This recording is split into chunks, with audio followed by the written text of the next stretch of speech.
நாங்கள் பொறுப்பேற்றுக்கிட்ட பிறகு இந்த 62வது பொதுக்குழு மிகச்சிறப்பாக நடந்தது. இது வந்து மரபு ரீதியான வார்த்தை இல்லை.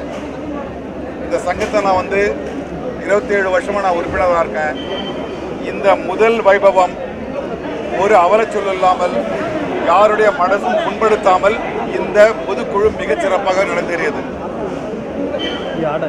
நாங்கள் தேர்தலில் கொடுத்த ஏறக்குறைய அத்தனை வாக்குறுதிகளும் நிறைவேற்ற அளவுக்கு இந்த பொதுக்குழு நடந்து முடிஞ்சிருக்கு. பல நலத்திட்டங்கள் அறிவிக்கப்பட்டிருக்கின்றன. பல நல்ல விஷயங்கள், கட்டிட விஷயங்கள் எல்லாமே மிகச் சிறப்பாக நடந்து முடிஞ்சிருக்கு.